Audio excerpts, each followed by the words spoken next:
Assalamu alaikum. I welcome you to the second part of this very important topic meeting discussion today. Higher education as savior of a nation. We have already heard some wonderful discussion on this topic in the previous recording. And now we will have three outlines in this section, starting with Humaira Kazi. Next screen is going to be that of Humaira's outline. And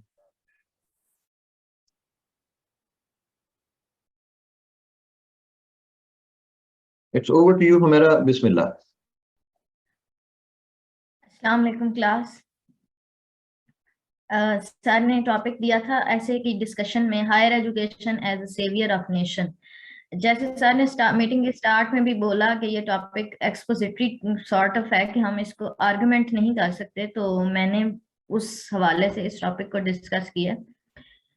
higher education basically अगर पाकिस्तान के perspective से देखा जाए तो बहुत ज्यादा flaws हैं पाकिस्तान की हायर एजुकेशन की अंदर। शायद यही एक मेजर वजह है जिसकी वजह से हम डेवलप्ड नेशंस की रेस में उस तरह से परफॉर्म नहीं कर पाए आज तक, जब से हम मतलब 1947 से टिल डे। तो इसमें डिफरेंट मैंने आउटलाइन में डिफरेंट पर्सपेक्टिव से मैंने आउटलाइन बनाई है। इंट्रोडक्शन में सबसे पहले आ जाएगी thesis statement, then higher education role in saving the nation. इसमें हम ओवरऑल पर्सपेक्टिव डिस्कस करेंगे कि किस किस तरीके से जो है हायर एजुकेशन नेशन को सेव कर सकती है। Then how higher education drives nation towards prosperity. अब अगर कोई नेशन तरक्की कर रही है या डेवलप हो रही है तो हायर एजुकेशन का उसके साथ क्या लिंक बनता है। सर काइंडली थोड़ा नीचे स्क्रॉल कीजिएगा।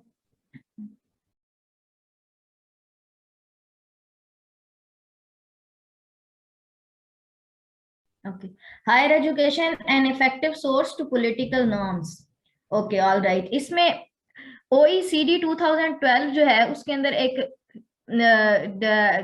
स्टैटिस्टिक्स दी गई है कि जब 2013 के इलेक्शंस हुए थे पाकिस्तान के अंदर, तो उसमें 10% जो है वोटर्स का जो टर्न आउट था वो गिलानी के जो इलेक्शंस हुए थे, voter turn out Pakistan increase by 10% compare to previous parliamentary general election जो 2008 के इलेक्शन से 10% ज्यादा था वो टर्न आउट। और उसमें बहुत ज्यादा जो पढ़े लिखे लोग थे या जो एजुकेटेड क्लास थी उन्होंने बहुत ज्यादा पार्टिसिपेट किया था उसके अंदर। इसी तरह फिर हमने नेक्स्ट देखा कि 2013 के बाद 2018 के इलेक्शंस में भी हमें एक जबरदस्त किस्म का टर्न आउट नजर आया। तो ये सब किस वजह से हुआ कि लोगों के अंदर थोड़ा सा एजुकेशन की वजह से उनको थोड़ा सा उनका माइंड जो है ब्रॉड हो गया, उनको different kind of political perspective समझ आने लगे, जिसकी वजह से उन्होंने वोट की अहमियत को समझा और वोट डाला। Creates quality workforce. अब हायर एजुकेशन क्या करती है कि आपकी क्वालिटी ऑफ वर्क जो है उसको इम्प्रूव करती है। कैसे?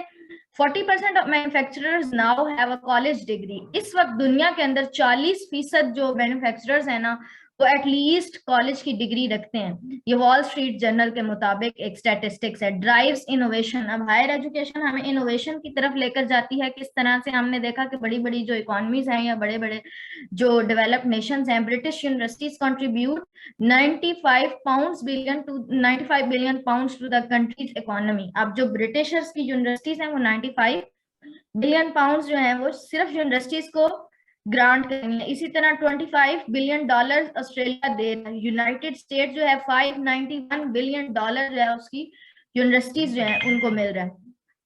और ये सिर्फ जो है जीडीपी बिटवीन 1996 टू 2015, यानी ये इतने थोड़े टाइम स्लॉट का स्टैटिस्टिक्स है कि इसमें उन्होंने किस तरह से अपनी हायर एजुकेशन को बहुत ज्यादा प्रमोट किया और उसके ऊपर सबसे ज्यादा पैसा लगाया।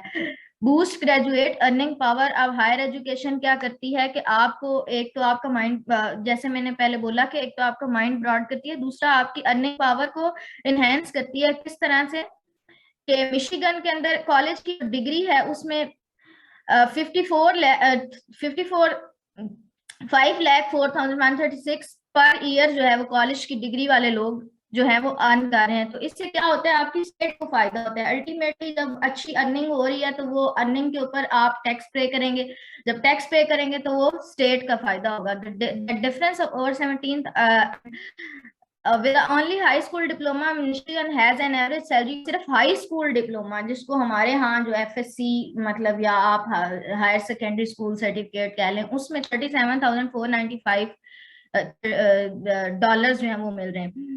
That difference of over 17,000 per year can really add up in both your current and future earning opportunities. अब क्या हो रहा है कि एक तो मैंने जैसे बात की कि इससे अर्निंग आपकी स्टेट की ज्यादा हो रही है, और ये अगर इसी तरह ऐड होता रहा तो ये मजीद आपकी जो है उसको इम्प्रूव करेगा आपकी इकोनॉमी को। देन है acts as a provider of knowledge addressing social issues. अब हायर एजुकेशन क्या करती है कि आपको सोशल इश्यूज के बारे में आपका माइंड जो है उसको ओपन करती है। यूनेस्को के मुताबिक 171 मिलियन पीपल जो हैं वो कुड एस्केप एक्सट्रीम पॉवर्टी। उनके शायद वो जो हैं वो एक्सट्रीम पॉवर्टी से नहीं निकल सकते। उसकी वजह ये है कि उनके पास उनको तरीका ही नहीं पता, उनको एजुकेशन ही नहीं है, उनको पता ही नहीं है कि हम कोई और भी काम कर सकते हैं। जरूरी नहीं है कि हम गरीब पैदा हो गए या हमने इसी उसमें रहना है। तो मतलब आप कोई किसी तरह का कोई हुनर सीख के कोई और टेक्निकलिटी सीख कर आप आगे जा सकते हैं। The United Nations named quality education as one of its sustainable, अब जो sustainable development goals दिए हैं UN ने, उसने हायर एजुकेशन को उसमें पॉइंट आउट किया है कि क्वालिटी एजुकेशन जो है वो नेसेसरी होगी। Higher education foster entrepreneurial mind. अब ये एंटरप्रेन्योरशिप एक बड़ा मतलब कि मॉडर्न सा कॉन्सेप्ट है। उसमें ये है कि आप लोग अपना कोई स्मॉल बिजनेस, अपनी छोटी सी मतलब वेंचर जो है उसको स्टार्ट कर सकते हैं। किस बेसिस पे? अगर आपके पास कोई टेक्निकल या मैनेजरियल स्किल है तो उसकी बेसिस पे। India is not just a business country due to these initiative. अभी इंडिया जो है वो सिर्फ एंटरप्रेन्योरशिप की वजह से आगे जा रहा है, सिर्फ इन छोटे छोटे स्मॉल बिजनेसेस की वजह से। With India has a total 81 who became unicorns। Unicorns का मतलब है कि वो सिंगल बिजनेस ओनर है with the total valuation of $274 billion. और वो कितना अर्न करके दे रहे हैं? $274 billion. It's a huge amount. People having higher education are less likely to experience common illness। अब ये पॉइंट किस हवाले से लिखा गया है कि जब आपके पास अच्छी एजुकेशन है, आपके पास एक अच्छी जॉब है, तो ultimately you are mentally physically satisfied. आप सेटिस्फाइड हैं, आपको ये नहीं टेंशन कि मुझे अब शाम को अपने घर वालों के लिए कुछ लेकर जाना है या मुझे अब अपनी बीवी बच्चों के खर्चे उठाने हैं। तो you are free of tension sort of.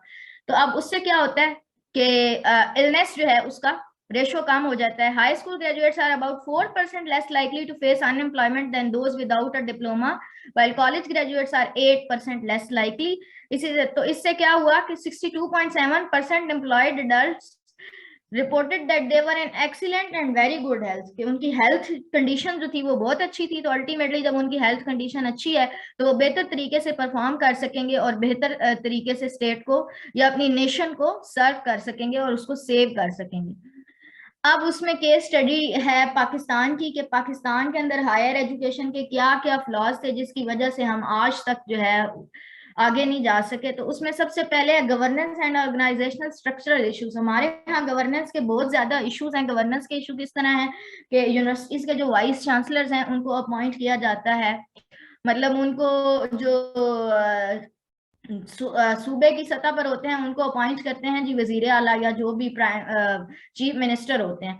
तो इस तरह नहीं होना चाहिए और उसमें मेरिट का ख्याल नहीं रखा जाता। मतलब एक ऐसे बंदे को लगा दिया जाता है जिसको उस यूनिवर्सिटी या उसके प्रीमिसेस के अंदर जो इवेंट्स हो रहे हैं या जो चीजें हो रही हैं उसको उस तरह से आइडिया नहीं होता, तो स्ट्रक्चरली वो रिफॉर्म्स लाने में नाकाम हो जाता है। तो इस तरह से गवर्नेंस का इशू जो है वो बड़ा हाईलाइटेड है। गवर्नर और गवर्नर अपॉइंट करते हैं यूनिवर्सिटीज के वाइस चांसलर्स को। तो ये जो है ये हायर एजुकेशन की क्वालिटी को हिंडर कर रहा है। इस वजह से हमारी हायर एजुकेशन की क्वालिटी इंप्रूव नहीं हो पा रही है क्योंकि डिसीजन मेकिंग नहीं है। Compromise in quality increase quantity. अब क्वांटिटी बहुत ज्यादा हो गई है, यूनिवर्सिटीज इतनी ज्यादा हो गई हैं और उसके अंदर ग्रेजुएट्स की तादाद भी बहुत ज्यादा हो गई है, लेकिन क्वालिटी ऑफ एजुकेशन नहीं रही। तो पंजाब के अंदर the university of Punjab in 1947 out of 16 under British colonial rule in 1947 में एक ही यूनिवर्सिटी ऑफ द पंजाब। और इस वक्त पाकिस्तान के अंदर पब्लिक सेक्टर में 100 से ज्यादा यूनिवर्सिटियां हैं। और इसी तरह गवर्नमेंट सेक्टर में भी काफी ज्यादा यूनिवर्सिटीज बनाई गई हैं, लेकिन इससे क्या हुआ है कि बहुत ज्यादा एडमिशन्स का इनटेक हो गया है और मार्केट में जो है इतनी जॉब्स क्रिएट नहीं हो रही, इतने मौके नहीं है, तो जिसकी वजह से बहुत ज्यादा हमारे इकोनॉमी के ऊपर एक सॉर्ट ऑफ या नेशन के ऊपर एक तरह का बर्डन है, अनएम्प्लॉयमेंट और इस तरह की बहुत सारी चीजें हो जाती हैं, जिसकी वजह से नेशन जो है उसका सर्वाइवल जो है वो मुश्किल है। लैक ऑफ फंडिंग, अब दूसरा क्या फ्ला रहा है हायर एजुकेशन के अंदर, की फंडिंग नहीं दी गई। पब्लिक सेक्टर यूनिवर्सिटीज जो है वो सिर्फ 40%, अभी करंट बजट है वो सिर्फ 40% रिसीव करती हैं, 34% उनको फेडरल से मिलता है और 6 या 8% उनकी प्रोविंस देता है। लेकिन उनके जो खर्चे हैं या जो उनके आगे से मैनेजमेंट है उस पर बहुत ज्यादा जरूरत है पैसों की, तो वो क्या करते हैं अल्टीमेटली वो स्टूडेंट्स पे बर्डन डालते हैं, वो फीसेस बढ़ा देते हैं। यूनेस्को के मुताबिक 1%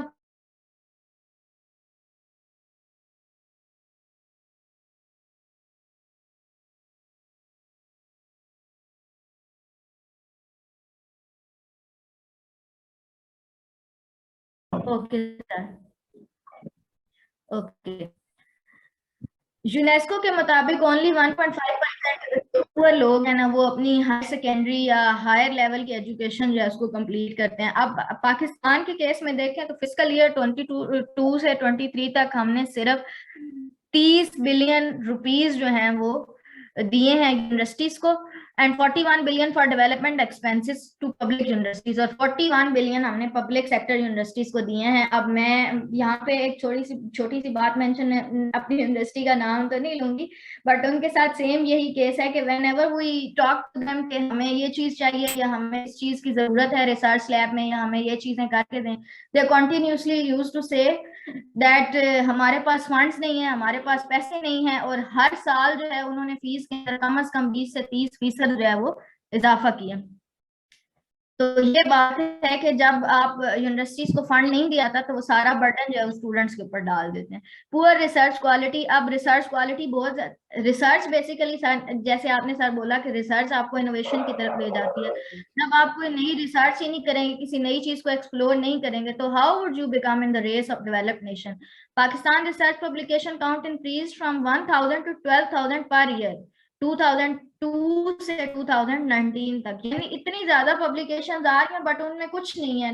दे लैक टेक्नोलॉजिकल एडवांसमेंट, कुछ कोई नई चीज नहीं है उसके अंदर, सब कुछ पुराना ही है। उसी चीज को एक वर्ड बदल देते हैं और नया रिसर्च पेपर आ जाता है।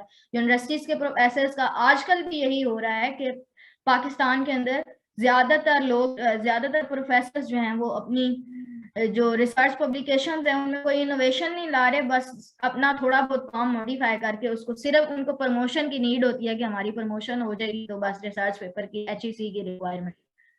अब वे फॉरवर्ड है हायर एजुकेशन को किस तरह आप कन्वर्ट कर सकते हो लाइफ लॉन्ग लर्निंग या सेवियर के तौर पे।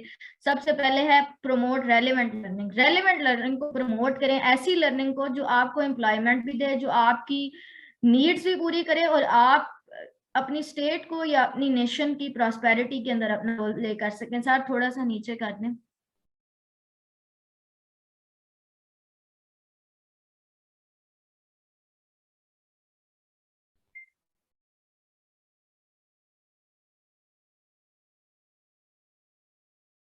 टेक्नोलॉजिकल एडवांसमेंट के साथ हमें इस वक्त बड़ी जरूरत है कि हम उसकी पेस के साथ अपनी पेस मिलाएं सो दैट हम एडवांस हो सकें, आगे जा सकें। Focus on building soft skills पे फोकस करें। फॉर एग्जांपल फ्रीलांसिंग को प्रमोट करें, एंटरप्रेन्योरशिप को प्रमोट करें, इसी तरह क्रिटिकल थिंकिंग को प्रमोट करें, टीम वर्क को प्रमोट करें कि किस तरह से आप लोगों ने मिलकर एक जो है प्रोजेक्ट या एक रिसर्च वर्क जो है उसको करना है। Emphasis on choice and flexibility. और दूसरा हमारे यहाँ बहुत प्रॉब्लम है कि बड़ी लिमिटेड किस्म की यूनिवर्सिटीज के अंदर चॉइसेस हैं कि बस एक फॉर एग्जांपल एक इंजीनियरिंग यूनिवर्सिटी है उसके अंदर सिर्फ 4-5 इंजीनियरिंग के डिसिप्लिन होंगे। दुनिया के अंदर पता नहीं कितनी किस्म की इंजीनियरिंग आ गई है, तो उसको ब्रॉड करें, लोगों को चॉइसेस दें कि वो जिस फील्ड में जाना चाहते हैं वो उसमें जा सकें। According to 2021 report published by WebView analytics, 73% of students somewhat 27% or strongly 46% agreed that they would like to take some of their courses in a fully online format in the future। और दूसरा ये online की तरफ जाएं। जैसे हमने Covid के अंदर बहुत सारे चीजें जो है उनको रिवर्स किया या उनको अपडेट किया कि हमने ऑनलाइन एजुकेशन का सिस्टम लाया, इसी तरह फ्लेक्सिबिलिटी का मतलब ये है कि मैंने जैसे बात की कि उसको थोड़े प्रोग्राम्स जो है हम एडवांस करें और उसके अंदर और चीजें लेकर आए, introduce innovative infrastructure and technology, और टेक्नोलॉजी को लेकर आए। अब हमने देखा कि अभी हम इस वक्त फेस कर रहे हैं चौथा इंडस्ट्रियल, फोर्थ इंडस्ट्रियल रिवोल्यूशन। तो हमें बहुत ज्यादा इंडस्ट्री के पर्सपेक्टिव से अगर देखें तो इंडस्ट्री तो बहुत ज्यादा एडवांस है, तो हमें उसके हवाले से ऐसी इंफ्रास्ट्रक्चर और टेक्नोलॉजी लाने की जरूरत है। For example internet of things लेकर आए, आर्टिफिशियल इंटेलिजेंस पे काम किया जाए, वर्चुअल ऑगमेंटेड रियलिटीज के ऊपर हमें बहुत ज्यादा काम करने की जरूरत है। तो इस तरह से क्या होगा कि हम हायर एजुकेशन को यूज कर सकेंगे कि वो हमारी नेशन को सेव कर सके। और दूसरा, मैं आखिर में एक पॉइंट ऐड करना चाहूंगी शायद सवाल भाई के आउटलाइन से, कि उन्होंने बोला था कि हमारे जो एकेडमिक्स के जो हीरोज हैं हम उनको क्यों नहीं मतलब बताते और उनको क्यों नहीं रिगार्ड करते। तो डेफिनेटली ये बात है कि पाकिस्तान के अंदर उन लोगों के लिए कोई भी ऐसा कोई मतलब रिवॉर्ड नहीं है जो एजुकेशन के अंदर जिन्होंने इतना ज्यादा काम किया। अभी भी स्टिल बहुत से लोग हैं जो एजुकेशन के सेक्टर में बहुत ज्यादा काम कर रहे हैं। तो अगर हम उनको रिवॉर्ड देंगे तो डेफिनेटली वो और ज्यादा अच्छा काम करेंगे और अल्टीमेटली उसका इफेक्ट हमारे कंट्री के ऊपर आएगा। तो हमें इन सारी चीजों को बिल्ड करने की जरूरत है सो दैट हम अपनी एक तो एजुकेशन इंप्रूव कर सकें, और अल्टीमेटली एजुकेशन इंप्रूव होगी तो उससे नेशन का जो स्टेटस है ओवरऑल वो इम्प्रूव होगा। लास्ट में एक कंक्लूजन के अंदर एक कोट है, investment in knowledge page the best interest, Benjamin Franklin की है कि जब आप नॉलेज के अंदर इन्वेस्ट करते हो तो वो आपके सबसे बेहतरीन इंटरेस्ट में जाता है। Thank you very much. बहुत अच्छे हमारा Qazi, it has been a wonderful outline. जो इसकी बेशुमार पॉइंट्स हैं जिनके ऊपर मेरा दिल कर रहा है कि इसके ऊपर बात की जाए थोड़ी थोड़ी। लेकिन एक तो इसका रेफरेंसिंग का पॉइंट बड़ा अच्छा तरीका था, क्योंकि इसने जो रेफरेंसेस दिए हुए हैं आखिर में स्टूडेंट्स को एग्जैक्टली वो रेफरेंस जो है वो ये चाहिए होते हैं आमतौर पे अपने फैक्ट बुक के लिए। जैसे जैसे आउटलाइन चल रही होती है तो मुझे महसूस हो रहा होता है कि इसके ऊपर भी बात करने वाली है, उसके ऊपर भी बात करने वाली है, लेकिन हमारा ने अच्छे तरीके से जो है इन सारी चीजों को हैंडल किया है।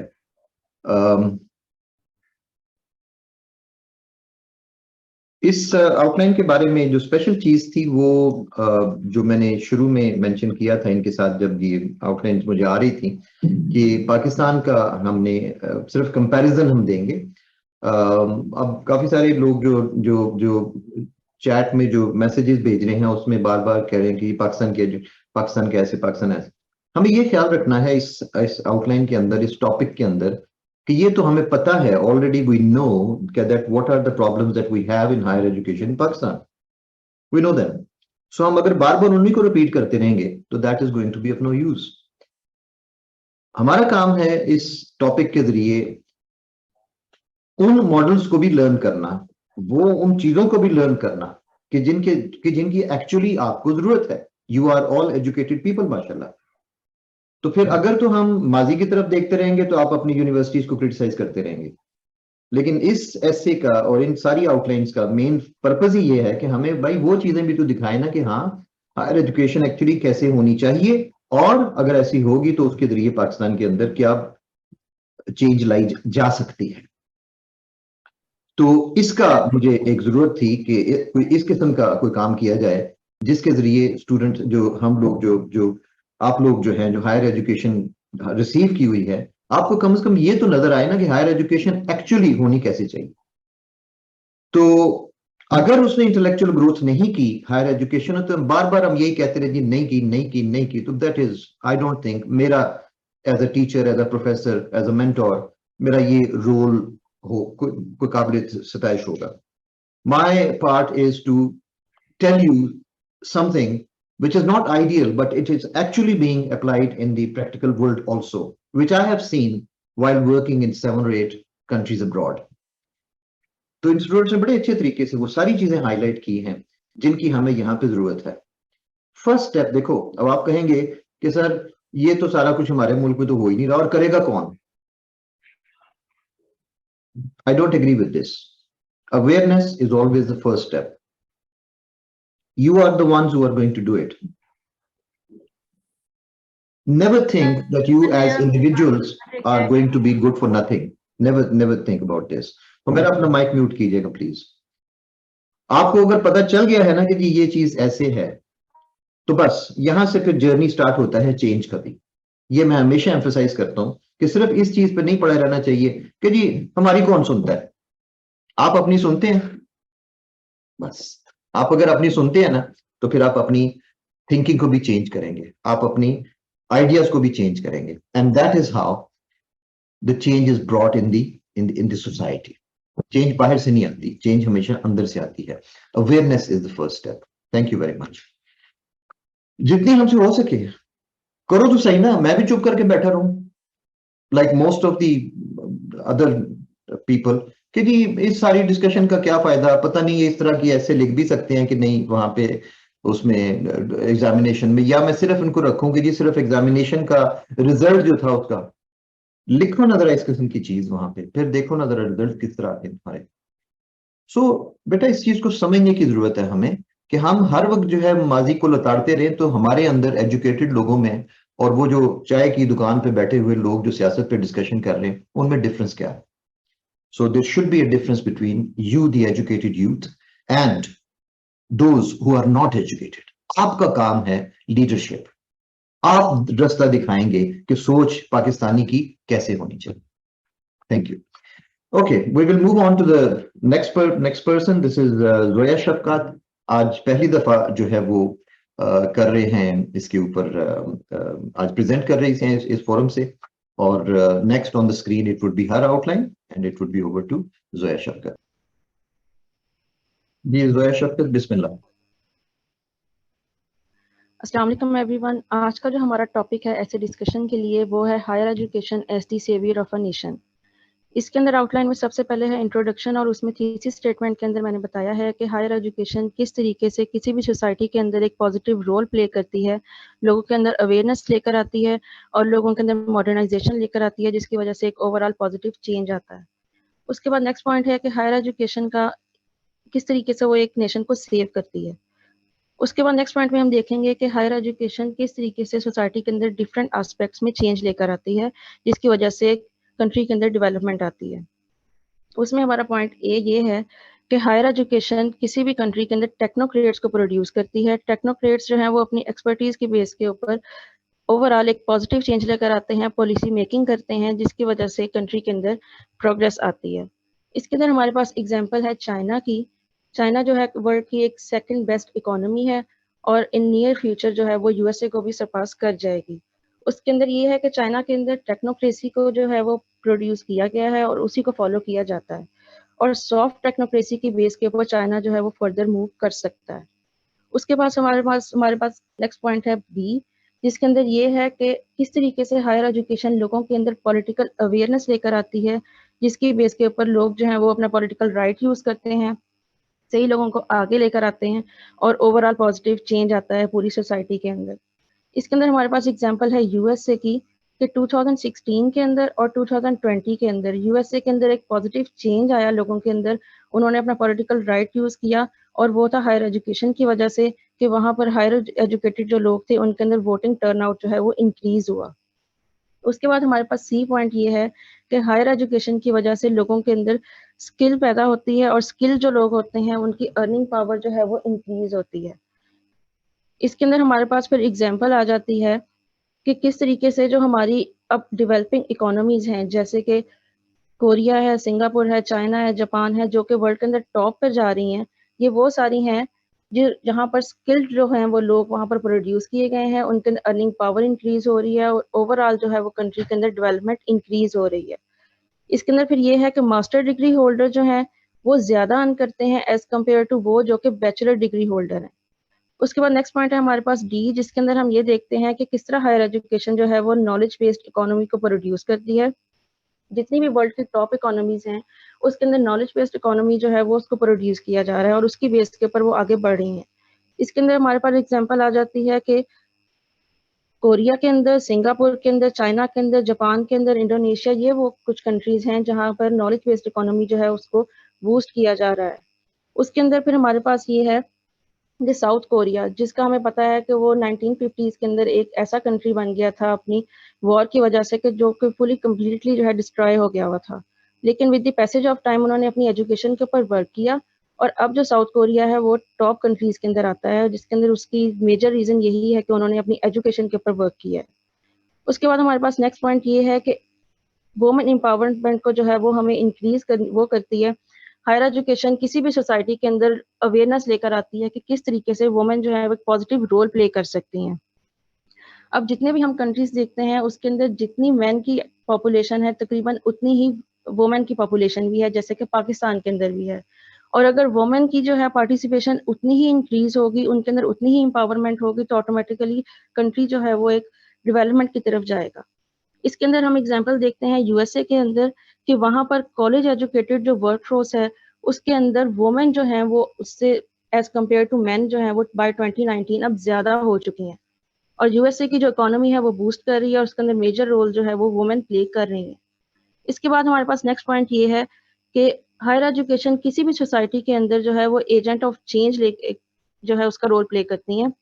With the passage of time जिस तरह कंट्रीज को, जिस तरह की दुनिया को न्यू चैलेंजेस का सामना करना पड़ रहा है, जिस तरह क्लाइमेट चेंज हो गया या आर्टिफिशियल इंटेलिजेंस के अंदर लेकर साइबर क्राइम्स आते हैं या और भी जिस तरह पैंडेमिक है, इस तरह की चीज़ों को लेकर या कुछ भी इस तरह के कामों को लेकर यूनिवर्सिटीज जो है वो अपना पॉजिटिव रोल प्ले कर सकती हैं।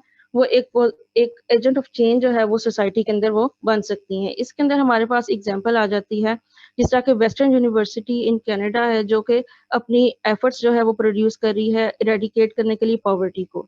इसके अलावा और भी बहुत सारी यूनिवर्सिटीज हैं जो कि डिफरेंट डायमेंशंस में काम कर रही हैं सोसाइटी के अंदर एक पॉजिटिव चेंज लेकर आने के लिए। इसके बाद हम देखेंगे किस तरह हायर एजुकेशन के अंदर डिफरेंट फ्लॉज हैं जिसकी वजह से वो एक नेशन को पॉजिटिव चेंज उसकी तरफ लेकर आने में उसके अंदर एक हिंड्रेंस पैदा करती है। इसके अंदर हमारा पहला पॉइंट ये आ जाता है कि हायर एजुकेशन के अंदर पॉलिटिकल इन्फ्लुएंस जो है वो ज्यादा होने की वजह से वहां पर मेरिटोक्रेसी जो है वो कंप्रोमाइज होती है। जितनी भी पब्लिक यूनिवर्सिटीज हैं स्पेसिफिकली उसके अंदर पॉलिटिकल इन्फ्लुएंस उतना ही ज्यादा होता है जिसकी वजह से उसके अंदर इकोनॉमी जो है वो ऑलमोस्ट खत्म हो जाती है। इसके अंदर बेस्ट एग्जांपल है हमारे पास पाकिस्तान की। पाकिस्तान के अंदर पॉलिटिकल कल्चर जो है वो बहुत ज्यादा इन्फ्लुएंस करता है यूनिवर्सिटीज के अंदर, जिसकी वजह से वहाँ पर मेरिट बेस्ड जो है वो डिसीजंस नहीं होते हैं। उसके बाद हमारे पास नेक्स्ट पॉइंट आ जाता है कि हायर एजुकेशन जो है वो कंट्रीज के अंदर अब सॉर्ट ऑफ बिजनेस बनता जा रहा है, जिसकी वजह से वो अनअफोर्डेबल होती जा रही है लोगों के लिए। फीस स्ट्रक्चर जो हुआ है सच उसके अंदर कुछ पॉजिटिव चेंज नहीं है और जो जितने भी जो लोग हैं जो पढ़ने वाले लोग होते हैं, बट क्योंकि उनको जो है उनके पास इतने रिसोर्सेज नहीं होते और जो फीसिस होती हैं वो बहुत ज़्यादा हाई होती हैं, उनके लिए अफोर्डेबल नहीं होती, जिसकी वजह से वो हायर एजुकेशन जो है वो नहीं वहाँ तक पहुँच सकते और जिसकी वजह से कंट्री को जो है वो सफ़र करना पड़ता है।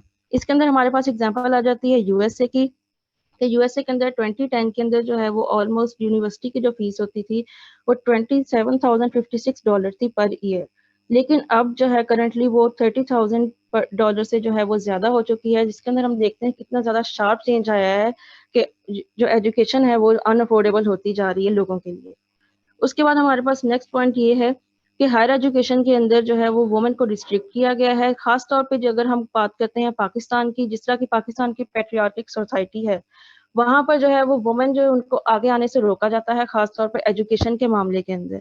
इस तरह वुमेन जो है वो आगे नहीं आ सकती और अगर आगे आती भी हैं तो उनके लिए वहां पर और बहुत सारा के जो है वो इश्यूज होते हैं यूनिवर्सिटीज के अंदर, जैसे कि जिसको हम सेक्सुअल हैरेसमेंट कह सकते हैं और पाकिस्तान जो है वो इसकी बेस्ट एग्जाम्पल है। इसके अंदर अगर हम देखें तो पाकिस्तान के अंदर 5.0% जो है वो वुमेन आउट ऑफ 102 मिलियन जो है वो सिर्फ अपनी एजुकेशन जो है हायर एजुकेशन उसको कंप्लीट कर पाती हैं। उसके बाद हमारे पास नेक्स्ट पॉइंट है कि यूनिवर्सिटीज का जो है वो आउटडेटेड सिलेबस वहाँ पर पढ़ाया जाता है और ख़ास तौर पर जो बुक्स होती हैं वो फॉरेन ऑथर्स की होती हैं। हमारी यूनिवर्सिटीज ऐसे लोगों को प्रोड्यूस ही नहीं कर पाती जिनकी बुक्स को जो है वो यहाँ पर हम रेकमेंड कर सकते हैं, इसीलिए मेजरली जो होती हैं वो बुक्स जो है फॉरेन ऑथर्स की पढ़ाई जाती हैं, जिसके अंदर फिर एक कंट्री स्पेसिफिक जो इश्यूज हैं उनको एड्रेस नहीं किया जा सकता। इसके अंदर जो है वो हमारे पास एग्जाम्पल आ जाती है कि इसके अंदर हमारे पास एग्जाम्पल है पाकिस्तान की, कि जो पाकिस्तान के अंदर है 99% जो बुक्स हैं वो फॉरेन ऑथर्स की होती हैं। और इसके बाद हमारे पास नेक्स्ट पॉइंट ये है कि पाकिस्तान के अंदर और या जो जितनी भी और कंट्रीज हैं जहाँ पर हायर एजुकेशन का एक इशू है उसके अंदर ये है कि वहाँ पर रिसर्च वर्क जो है वो बहुत पुअर है और उसके अलावा अगर किया भी जाता है तो प्लेजरिज्म का जो है उसके अंदर मेजर इशू आ जाता है। अगर रिसर्च वर्क पुअर होता है या प्लेजरिज्म होती है तो इट मीन्स के सोसाइटी के जो इश्यूज हैं उनको टैकल नहीं किया जाता, उनके ऊपर वर्क नहीं किया जाता। इसके अंदर हमारे पास बेस्ट एग्जांपल आ जाती है पाकिस्तान की। पाकिस्तान के अंदर 2021 के अंदर ऑलमोस्ट 239 रिसर्च पेपर्स जो थे वो प्लेजराइज थे, जिसकी वजह से एक पाकिस्तान के लिए एक मेजर इशू बन गया था ये ओवरऑल वर्ल्ड के अंदर।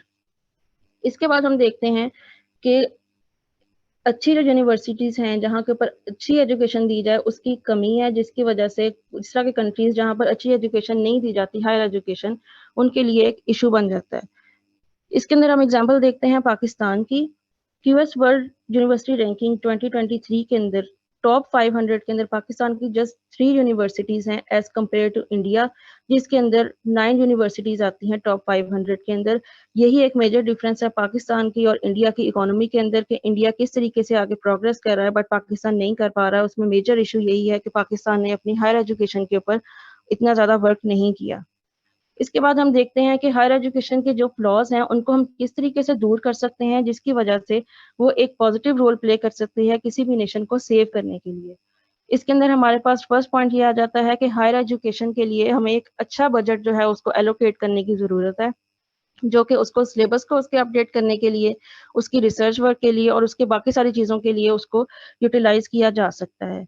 इसके अंदर हम एग्जांपल देखते हैं वंस अगेन साउथ कोरिया की, जो कि एक इमर्जिंग डेमोक्रेसी है, जो कि एक इमर्जिंग कंट्री है, इकोनॉमी है। उसकी रीजन ये है कि साउथ कोरिया ऑलमोस्ट 3.4% जो है अपना जीडीपी का वो अपनी एजुकेशन के ऊपर लगाता है और उसका जो है हमें रिजल्ट उसकी प्रोग्रेस के अंदर नजर आता है कि किस तरीके से वो एक प्रोग्रेसिव कंट्री बनता जा रहा है। उसके बाद नेक्स्ट पॉइंट है हमारा कि हायर एजुकेशन को हमें सबके लिए अफोर्डेबल बनाना चाहिए। ऐसे बहुत सारे स्टूडेंट्स हैं जो कि अच्छे पढ़ने वाले होते हैं, कैपेबल होते हैं, बट उनके पास इतने रिसोर्सेज नहीं होते कि वो उसको अफोर्ड कर सकें। बट अगर हम उसके लिए उनको अफोर्डेबल बनाएं तो वो एक पॉजिटिव रोल प्ले कर सकते हैं। इसके अंदर हम एग्जांपल देखते हैं यूएसए की कि किस तरीके से यूएसए इसमें काम कर रहा है अपने कॉलेज अफोर्डेबिलिटी बिल और अपने लोन एक्ट की वजह से, कि जिसकी वजह से वो चीप और ईजी लोन देता है अपने स्टूडेंट्स को और इन रिटर्न वो स्टूडेंट्स जो हैं वो उसको किस तरीके से इजीली रीपे कर सकते हैं। इसके बाद हमारे पास एग्जांपल ये है, हमारे पास अगला पॉइंट ये है कि जस्ट कंट्रीज ने इंडिविजुअली नहीं, एक ओवरऑल कलेक्टिव जो है वो एक ग्लोबलाइजेशन के इरा के अंदर जो है वो एक अपना रोल प्ले करना है हायर एजुकेशन को स्ट्रेंथन करने के लिए।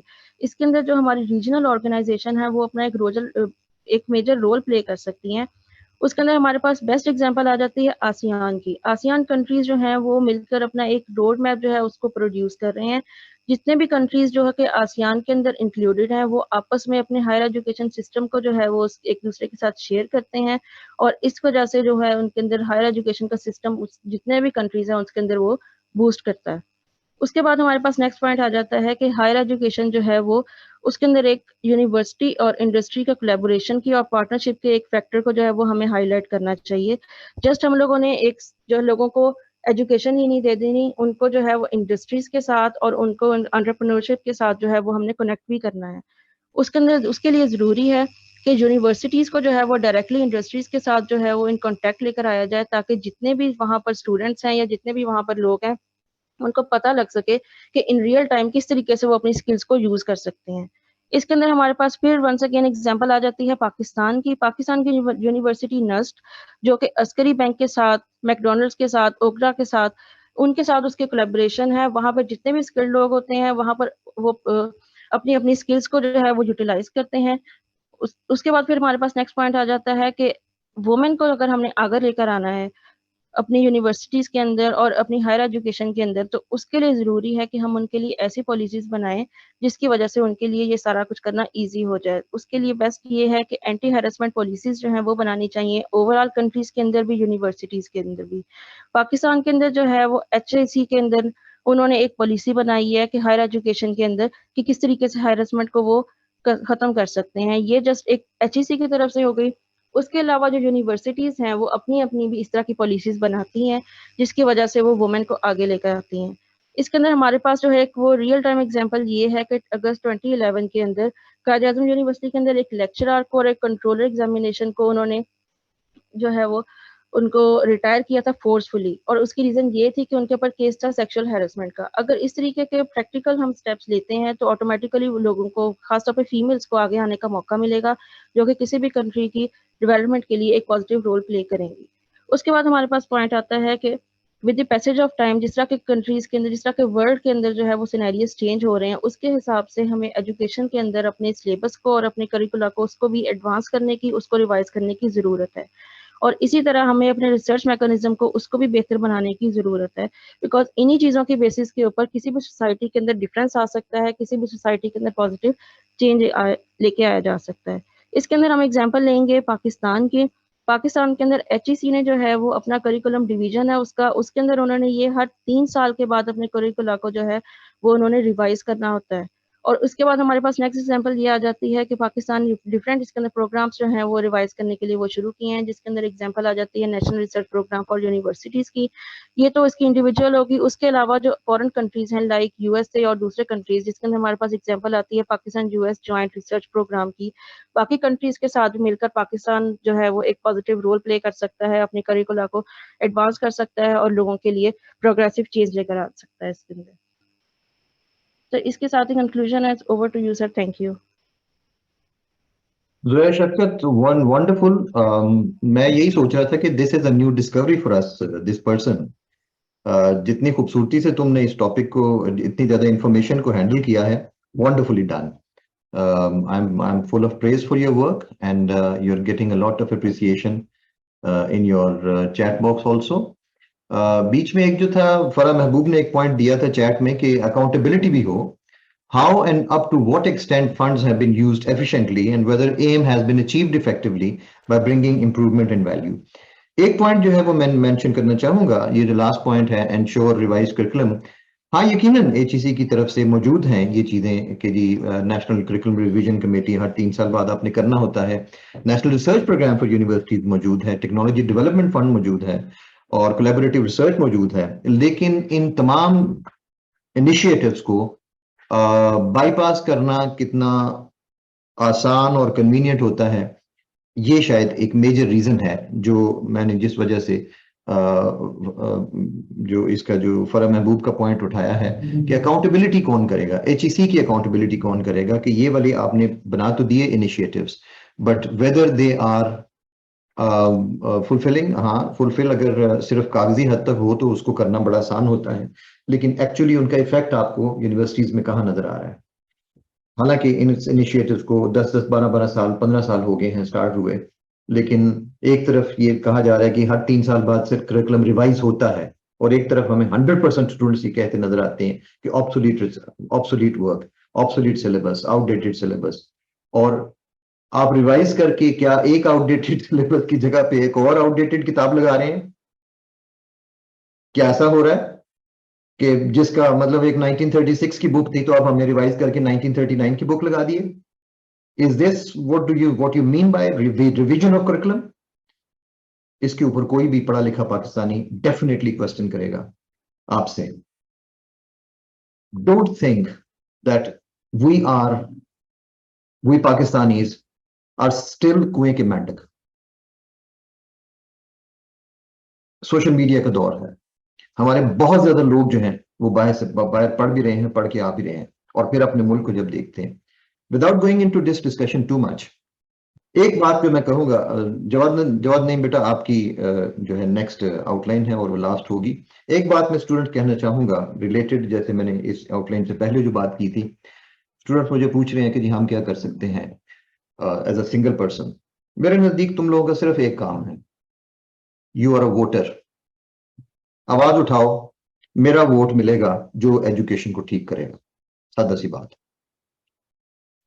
पूछो अपने MPA से, अपने MNA से, मैंने वोट दिया था, जाओ जाके दरवाजा खटखटाओ.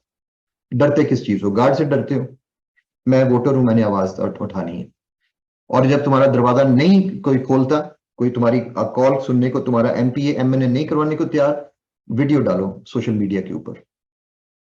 सोशल मीडिया तुम्हारे पास इतनी बड़ी, तुम्हारे पास जो है वो इस वक्त पावर है, but the problem is that most of us are just keyboard warriors. We are passively receiving social media. Students, हम कब सीखेंगे कि मेरी आवाज, मेरी बेरोजगारी की वजह कौन है? आप अपनी एम्प्लॉयमेंट की, अनएम्प्लॉयमेंट की वजह कौन है? I would hold you personally responsible for that. How much voice collectively are you raising for your employment? मुझे तो नहीं नजर आ रहा। अनएम्प्लॉयमेंट के, अनएम्प्लॉयड PhDs के ग्रुप बने हुए फेसबुक के ऊपर, अनएम्प्लॉयमेंट के ऊपर हम बातें कर रहे हैं। कहां पे तुमने एम्प्लॉयमेंट के लिए? आप डिसएग्री कर सकते हैं मेरे साथ, लेकिन मुझे दिखाएं भी वो वाले चैनल्स या वो वाले पैनल्स या वो वाले मुझे फोरम दिखाएं जहां पे आपने अपनी अनएम्प्लॉयमेंट के खिलाफ आवाज उठाई और गवर्नमेंट को रिस्पॉन्सिबल ठहराया। बात खत्म करते हैं। लास्ट चीज इसके ऊपर ये आती है मेरी तरफ से, एंटरप्रेन्योरशिप। हर शख्स तुम लोगों में से जॉब के पीछे दौड़ रहा है। आंखें खोलो थोड़ी सी। एप्पल, IBM, Amazon, दुनिया का कौन सा ब्रांड है इस वक्त जो एंटरप्रेन्योरशिप से नहीं स्टार्ट हुआ? Zero capital. ये भी दिमाग से निकाल दो कि एंटरप्रेन्योरशिप, अक्सर लोग मुझे कहते हैं जी हम कौन से कैपिटलिस्ट हैं, हमारे पास कौन सा सरमाया है जो हम एंटरप्रेन्योरशिप करें। और भाई एंटरप्रेन्योरशिप की डेफिनेशन ही आपकी गलत है। एंटरप्रेन्योरशिप की डेफिनेशन ये है कि ये आप जीरो कैपिटल से स्टार्ट करेंगे। Entrepreneurship start with the idea. You should have that innovative idea जिसको फिर इन्वेस्टर उसके ऊपर पैसा लगाने को तैयार है। सारी दुनिया में इस तरह से चल रहा है। People started with zero capital. आप इस चक्कर में रहेंगे कि मेरे पास करोड़ों रुपया होगा। अगर आपने कैपिटल से बिजनेस स्टार्ट किया तो फिर वो एंटरप्रेन्योरशिप नहीं है, वो कैपिटलिज्म है। Try to understand this please. Okay, we move on to Jawad Naeem. This outline on the screen is by Jawad Naeem. He is also a new entry in our essay discussion forum among the presenters. I welcome Jawad Naeem and Zoya Shafkat. Jawad Naeem, it's over to you. Bismillah. Thank you, sir. Assalamu alaikum, everyone. I hope everyone you is having a good time, sir. Topic जिस तरह हमें sir ने assign किया हुआ था, higher education as the saviour of a nation, तो इसको मैं अप्रोच इस तरह लेके चलूँ कि मैंने इसको पहले जो मेन मेरी हेडिंग है, हेडिंग नंबर 3, उसमें मैंने ये बताया है कि क्या इम्पोर्टेंस है हायर एजुकेशन की, कि how it can be said that it is the saviour of a nation. तो क्योंकि टाइम कम है तो हम डायरेक्टली जो है थीसिस स्टेटमेंट मेरी रिलेटेड से तो हम मूव करते हैं हेडिंग नंबर 2 जो ओवरव्यू है higher education and its role in nation building का। इसमें बेसिकली हम कंसिडर कर सकते हैं कि जापान की एग्जांपल हम ले सकते हैं कि after world war 2 it had been devastated, but उन्होंने कॉम्प्रोमाइज हर तरह से कर लिया था, but they didn't compromise on their higher education. ये मैं एक आर्टिकल में पढ़ा था, मुझे उसका एग्जैक्ट नाम नहीं याद था, मैं कोट नहीं कर सका था, but this was the case, और वो इस्टेब्लिश दोबारा उन्होंने अपने आप को किया। तो coming towards the main heading number 3 कि how higher education is the saviour of a nation. तो सबसे पहला पॉइंट 3A जो है कि it is a backbone of the country, क्योंकि ये बेसिकली आपके जितने भी प्रोफेशनल होते हैं, जो आपके पॉलिसी मेकर्स और थिंक टैंक्स होते हैं, वो प्रोड्यूस करता है। हाउ इज इट पॉसिबल कि ये आपको हर बंदा जो होता है वो एक स्पेसिफिक प्रोफेशन से बिलोंग करता है, डॉक्टर्स, इंजीनियर्स, इसी तरह फिजिशियंस, जिस तरह मुख्तलिफ जो हैं, तो बेसिकली स्पेशलाइज्ड वर्कफोर्स बनती है जो आपकी कंट्रीब्यूट करती है towards a specific labour force, जो आपको अल्टीमेटली आपके उसमें कंट्रीब्यूट करती है टुवर्ड्स द कंट्री। ये एक आर्टिकल का रेफरेंस मैंने इसमें दिया हुआ है जिसमें आप देख सकते हैं। नेक्स्ट पॉइंट 3B इसमें क्या है, it helps promote diversification in thoughts and ideas. मतलब इसमें ये होता है जिस तरह सर भी कोट कर रहे थे और डिस्कशन में और ऑलरेडी भी हमने डिस्कस किया कि it is a source of generating ideas. जो हायर एजुकेशन जो अंडर ग्रेड या पोस्ट ग्रेड होते हैं, उनके पास वो एक स्किल्स भी होते हैं अपनी यूनिवर्सिटी से उन्होंने लिए होते हैं, वो बिजनेस आइडियाज इनिशिएट कर सकते हैं। कोई भी स्किल हो बंदे के पास, वो अपना आइडिया इनिशिएट कर सकते हैं। हम सॉफ्टवेयर इंजीनियरिंग की एग्जांपल ले सकते हैं, वो लोग अपने सॉफ्टवेयर हाउसेस स्टार्ट कर देते हैं। तो basically it is a source कि आप किस तरह आप डाइवर्सिफिकेशन ला सकते हैं आइडियाज में। इसमें एक स्टडी थी जो Norwegian university of science and technology ने कंडक्ट की थी, उसमें उन्होंने ये कहा था कि university graduates have a huge potential of stimulating innovation and entrepreneurship. और इसके अलावा जो इसमें क्या होता है कि क्योंकि वो स्पेशलाइज्ड नॉलेज होती है तो वो कंट्रीब्यूट करते हैं पब्लिक सेक्टर में भी, टू ब्रिंग इनोवेशन। इसकी एग्जांपल मैंने अपनी इंडस्ट्री से दी है कि मैं कंस्ट्रक्शन इंडस्ट्री से बिलोंग करता हूं, तो एक सेल्फ हीलिंग कंक्रीट जो बेसिकली होती है कि कंक्रीट में आप ऐसे मटेरियल्स मिक्स कर देते हैं जिससे वो रिपेयर एंड मेंटेनेंस वर्क आपके जो रिड्यूस हो जाते हैं। तो ये एक इनोवेशन है जो कि डेफिनेटली एक आम लेमैन ये वो नहीं समझ सकता, एक हायर एजुकेशन क्वालिफिकेशन जो होता है वो ही समझ सकता है। तो moving towards the next point is 3C, higher education is the source of sustainable development of the society.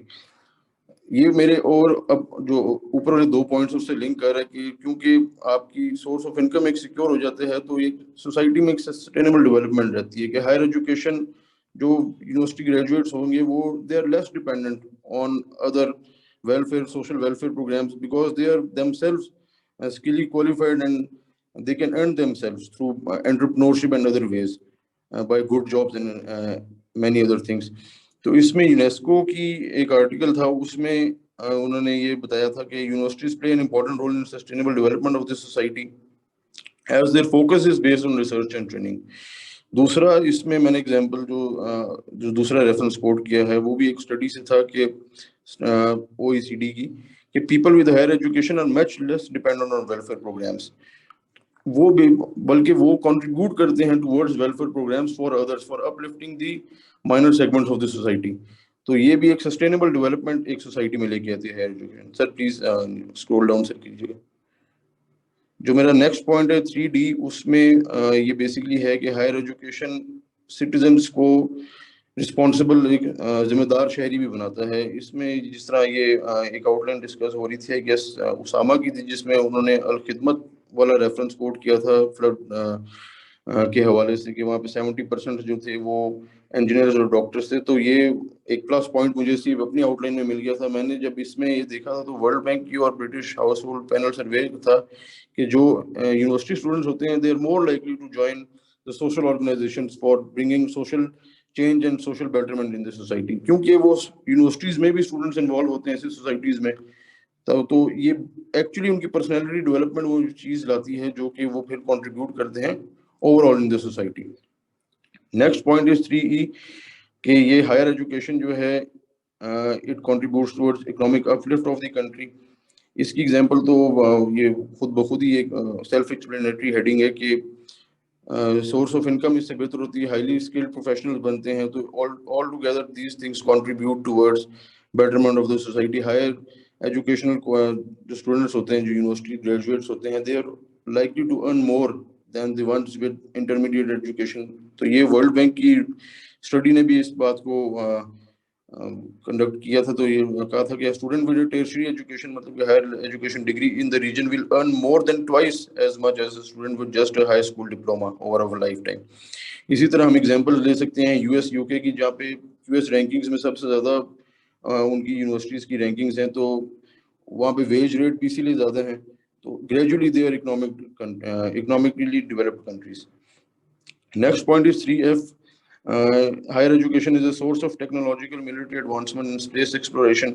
इसकी हम एग्जांपल्स पास्ट में से ले सकते हैं और प्रेजेंट में भी कि किस तरह कंट्रीज जो हैं वो रेवोल्यूशनलाइज हुई in the field of technology. हम देख सकते हैं कि अब आज से 20-30 साल पहले जो कम्युनिकेशन पैटर्न्स थे वो किस तरह थे, और अब बिल्कुल ये सिलिकॉन वैली की एग्जांपल मैंने दी है जिसमें कैलिफोर्निया में जो स्मार्टफोन इंडस्ट्री और ये एप्पल, ये सारी चीज़ें बेसिकली हाईली स्किल्ड क्वालिफाइड जो प्रोफेशनल्स थे बिलोंगिंग टू वेरियस फील्ड्स, तो ये उनकी कॉन्ट्रीब्यूशंस थी टुवर्ड्स टेक्नोलॉजी। मिलिट्री में हम इसका रोल कंसिडर कर सकते हैं कि आर्टिफिशियल इंटेलिजेंस और साइबर सिक्योरिटी डिफेंस सिस्टम्स जो स्ट्रेंथन हुए हैं उसकी एग्जांपल ले सकते हैं। न्यूक्लियर पावर में हम सबसे बड़ी एग्जांपल आइंस्टाइन की जो कंट्रीब्यूशन थी और जो बाकी रेलिवेंट साइंटिस्ट जितने भी लगते हैं उनकी हम ले सकते हैं।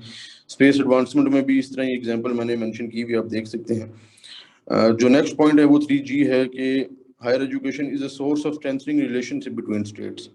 वो किस तरह होता है, इसकी एग्जांपल ये है कि रिलेशनशिप जो एक स्टेट्स का आपस में रिलेशन होता है वो बेसिकली जियोपॉलिटिकल या जियो इकोनॉमिक इंटरेस्ट्स पे बेस होता है, बट उसको मजीद बेहतर बनाने के लिए वो क्या करते हैं कि वो स्कॉलरशिप्स या study cultural exchange programmes introduce कराते हैं। इसकी यूएस से तो हमारी पुरानी एग्जांपल भी है कि यूएस में एक US Fulbright scholarship programme है और यूएस कल्चरल एक्सचेंज प्रोग्राम है जो अंडर ग्रेड और पोस्ट ग्रेड लेवल पे होता है। जो स्टूडेंट्स इससे ना कि सिर्फ उनको डेवलपमेंट होती है उनकी और हायर एजुकेशन अपॉर्चुनिटी मिलती हैं बाहर की, बल्कि इससे स्टेट्स की भी रिलेशन इन्हांस होते हैं। पाक चाइना की स्कॉलरशिप्स की भी हम एग्जांपल ले सकते हैं इसमें।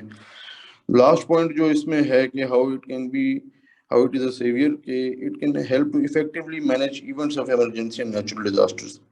तो ये इसमें मैं कमी समझता हूँ कि हमारे मुल्क में डिजास्टर रिस्क मैनेजमेंट के प्रोफेशनल्स बहुत कम है, क्योंकि मेरा नहीं, ओनली 6 to 7 यूनिवर्सिटीज जो हैं वो मास्टर्स ऑफर करती हैं डिजास्टर रिस्क मैनेजमेंट में। तो बहुत कम प्रोफेशनल्स होने की वजह से हमारी जो पॉलिसी मेकर्स होते हैं वो, फ्लड्स की हम एग्जांपल ले सकते हैं कि कितना उसने डेवस्टेशन कॉज की। तो ये हायर एजुकेशनल इंस्टीट्यूशंस जो अगर आप ज़्यादा प्रोग्राम्स ऑफर करेंगे स्पेसिफिक फील्ड के, तो वो इस चीज़ में भी हेल्प कर सकते हैं। इसमें एक स्टडी थी नेडिन स्लॉस्की की, उसमें उन्होंने ये कहा था universities have strong networks with public and private sector with local and international communities. ये बेसिकली बाहर की एक स्टडी थी जिसमें उन्होंने ये बताया था कि जो अंडर ग्रेड या पोस्ट ग्रेड होते हैं उनके इंडस्ट्री के साथ भी लिंक्स होते हैं, और वो interconnectivity between states and other universities, तो वो कंट्रीब्यूट बेहतर करते हैं in events of emergency and natural disaster. Sir please. जो फोर्थ मेरी मेन हेडिंग है वो है कि हायर एजुकेशन मैंने ऊपर वाले पॉइंट्स जो डिस्कस किए उसमें बेसिकली मैंने ये बताया कि how it can serve as a saviour of a nation. Fourth point मेरा कोरिलेट कर रहा है कि it has indeed become a need for the nations to shift towards higher education, क्योंकि वो डेवलपमेंट उनकी पॉसिबल ही था। तो पहला पॉइंट जो 4A है, to boost economy of developing countries as higher education leads to better employment opportunities. इसमें भी US bureau of labor statistics की एक सर्वे था, उसमें उन्होंने कहा था कि जो अंडर ग्रेड जो पोस्ट ग्रेड होते हैं वो वीकली अर्निंग्स ऑलमोस्ट $14 to $700 कर सकते हैं, जबकि जो normal high school diploma intermediate होते हैं दे कैन अर्न $500 to $700 पर वीक। इसकी एग्जांपल हम अपने कंट्री से भी ले सकते हैं कि जो मैट्रिक एफएससी वाले होते हैं उनके लिए जॉब अपॉर्चुनिटीज लिमिटेड होती हैं, मगर जो प्रोफेशनल्स होते हैं किसी भी फील्ड के, they have more opportunities. Second इसमें है 4B के हायर एजुकेशन इसलिए जरूरी है कि एक प्रोसेस चलता रहे कंपेटिटिवनेस का, कि आपकी डॉक्टर्स प्रोड्यूस होते जाएं, इंजीनियर्स प्रोड्यूस होते जाएं, ताकि ये एक चीज अल्टीमेटली लॉन्ग टर्म में आपकी कंट्री को सपोर्ट करती रही। ये वर्ल्ड बैंक रिपोर्ट ने भी इस बारे में जो है इस तरह बताया हुआ है। 4C पॉइंट जो है, it is to strengthen research and development capacity of the country. Higher education इसलिए भी जरूरी बन गई है कि कंट्रीज अपने रिसर्च एंड डेवलपमेंट विंग्स को स्ट्रेंथन कर सकें। जो लिमिटेशंस हैं, जिस तरह हमारे केस में डिजास्टर रिस्क मैनेजमेंट की बहुत बड़ी मैं समझता हूँ अभी तक जो है मिसमैनेजमेंट है और इतने एक्सपर्ट्स नहीं है, तो वो जब विंग्स आपके मुख्तलिफ इस्टेब्लिश होंगे रिसर्च एंड डेवलपमेंट के एरियाज में, तो इट विल डेफिनेटली अपलिफ्ट दो सेक्टर्स। एंड लास्ट पॉइंट इसमें यह है कि it can contribute towards global peace and sustainable development of the world. उसमें वही बातें सारी आ जाती हैं कि interconnectivity between states based on economic programmes. तो इकोनॉमिक इन्वेस्टमेंट प्रोग्राम्स में फिर हाईली स्किल्ड आपको प्रोफेशनल चाहिए होते हैं, जिस तरह भी यहाँ पे पाकिस्तान में सीपैक में और काफ़ी चाइनीज एक्सपर्ट्स काम कर रहे हैं, तो हमें उनसे सीखने के लिए काफ़ी मिल सकता है। तो ये अल्टीमेटली एग्जाम्पल एक कोरिलेट करती है कि how it can contribute towards global peace and sustainable development of the world। इसमें भी एक ये स्टडी का मैंने रेफरेंस दिया हुआ है, आप देख सकते हैं। लास्ट मेरी हेडिंग ये है कि what steps can we take या what steps are required for realizing that higher education can serve as the savior of nation।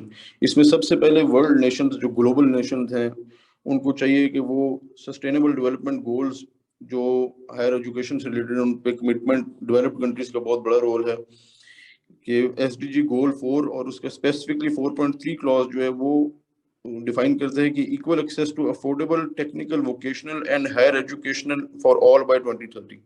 तो ये डेवलप्ड कंट्रीज की जिम्मेदारी है कि वो इस चीज़ को प्रमोट करें और डेवलपिंग कंट्रीज में जिधर अपॉर्चुनिटीज कम हैं उधर अपलिफ्ट करें और इक्वालिटी हो हायर एजुकेशन के लिए सबके लिए। सेकंड इसमें पॉइंट ये है कि हम एक्सपेंडिचर करें specific higher education infrastructure and youth utilisation के लिए। इसमें मैंने केस स्टडी पाकिस्तान की दी है कि हमारी पाकिस्तान ब्यूरो ऑफ स्टैटिस्टिक्स के अकॉर्डिंगली 64% जो हमारी पॉपुलेशन है वो उनकी एज है 15 से 30 के बीच में, जो कि हाईली आप देख सकते हैं कि इसमें हमारे जो अंडर ग्रेड या पोस्ट ग्रेड जिस एज ब्रैकेट में आते हैं। बट क्या होता है कि हमारे पास रिसोर्सेज नहीं है, वी ओनली स्पेंड ऑलमोस्ट 2% ऑफ GDP to education whereas UN recommends 4%। तो जरूरत है कि हम इस चीज को इनहांस करें, हम एजुकेशन पे एक्सपेंडिचर ज्यादा करें, ताकि जो है, और यूनिवर्सिटीज, वो जो बात एक और आउटलाइन में थी, क्वालिटी को प्रमोट किया जाए क्वांटिटी से बजाय। कि यूनिवर्सिटीज में बेसिक 218 हमारी यूनिवर्सिटीज हैं जो पाकिस्तान इकोनॉमिक सर्वे के मुताबिक है, बट उनमें एक्सपेंडिचर आप इस कदर इस लेवल का करें कि आप रिसर्च सेक्टर को प्रमोट कर सकें, ताकि उससे क्या हो, यूथ को भी आप जो है, हमारे जो केस में प्रॉब्लम है कि यूथ बल्ज जो है उसको हम कैसे यूथ एसेट में कन्वर्ट कर सकते हैं। थर्ड, इसमें 5C पॉइंट ये आता है कि develop educate research and development centres in underdeveloped countries. ये फिर वही बात आ जाती है कि SDG की कंप्लायंस आ जाती है। और फोर्थ जो है, joint efforts by developed nations to uplift higher education in developing countries through provision of scholarships and financial aid. अक्सर ऐसे ही होता है कि काफी जो कैपेबल स्टूडेंट्स होते हैं, they can not go out to abroad to study, or they cannot afford the even domestic universities क्योंकि financial constraints होते हैं due to poverty and various other factors। तो ये गवर्नमेंट का भी काम है और ओवरऑल एक ग्लोबल कम्युनिटी का भी काम है, ग्लोबल नेशंस का, कि वो इस चीज को टॉप प्रायोरिटी पे रखें। जितना एक्सपेंडिचर वॉर्स पे किया जाता है, अगर वही एक्सपेंडिचर आप एजुकेशन पे करेंगे तो it's hopeful that the world will lead towards peace. तो इसको कंक्लूड मैंने नेल्सन मंडेला के कोट से किया है कि education is the most powerful weapon which you can use to change the world. तो इसको हम इसी तरह रिलेट कर सकते हैं कि जो वर्ल्ड ओवरऑल एनआरची और इस तरह का एक सिस्टम है, इसको हम ग्लोबल पीस में कन्वर्ट कर सकते हैं through higher education promotion. Sir, this is all from my side sir, over to you sir. Thank you so much, Jawad Naeem. It was a very mature approach to the topic and very comprehensive. I am full of praise for your work. क्योंकि एक से एक बढ़ के topic जो है, और specially जिस तरह से आपने उसको पाकिस्तान के साथ हर पॉइंट के ऊपर रिलेट किया है, वो बहुत जबरदस्त इसका मुझे अच्छा लगा है। और इसके अंदर रेफरेंसेस भी पाकिस्तान से रिलेटेड है, क्योंकि मैं बार बार स्टूडेंट्स को कहा करता हूँ कि कभी भी ऐसे को या किसी भी टॉपिक को ऐसे इस तरीके से डील ना करो कि जैसे किसी और जजीरे की बात है। नहीं, ये पाकिस्तान की बात है। तो well done Jawad Naeem on this.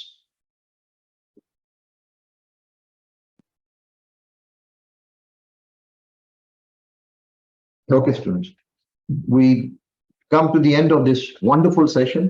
एक से एक आउटलाइन बढ़ के आज हमें मिली है, और मेरा ख्याल था कि शायद ये जो नए लोग हैं इनकी आउटलाइन शायद, लेकिन they are wonderfully done. So we hope to see more from you, Zoya, and from Jawad. Very well done. Students, यहाँ पे इस टॉपिक के ऊपर कहने को तो अभी मेरे पास बहुत कुछ है, क्योंकि मैं खुद एक प्रोफेसर हूँ सो हायर एजुकेशन के ऊपर, लेकिन टाइम जाहिर है शॉर्ट है, मैं ऑलरेडी काफी सारी बातें कर चुका हूँ। लेकिन एक चीज जरा याद रखें, the youth of Pakistan, if you don't take action you can not complain. तारीकी पर कुड़ने से एक दिया जलाना बेहतर है। तुम एजुकेटेड लोग हो, तुम्हें दिया जलाना आता है, सिर्फ तुम ये इस ख्याल में हो कि कोई दूसरा रोशनी जलाएगा मेरे लिए तो मेरा रास्ता बनेगा। रोशनी तुम्हारे अंदर है। अल्लाह ताला ने तुम्हें मौका दिया एजुकेशन हासिल करने का, वो रोशनी तुम्हारे दिमाग में मौजूद है। इस रोशनी के जरिए अपना भी रास्ता मुनव्वर करो और दूसरों को भी रास्ता दिखाओ। Thank you so much. I will and this session here. Thank you so much. Okay, God bless all of you. खुदा हाफिज।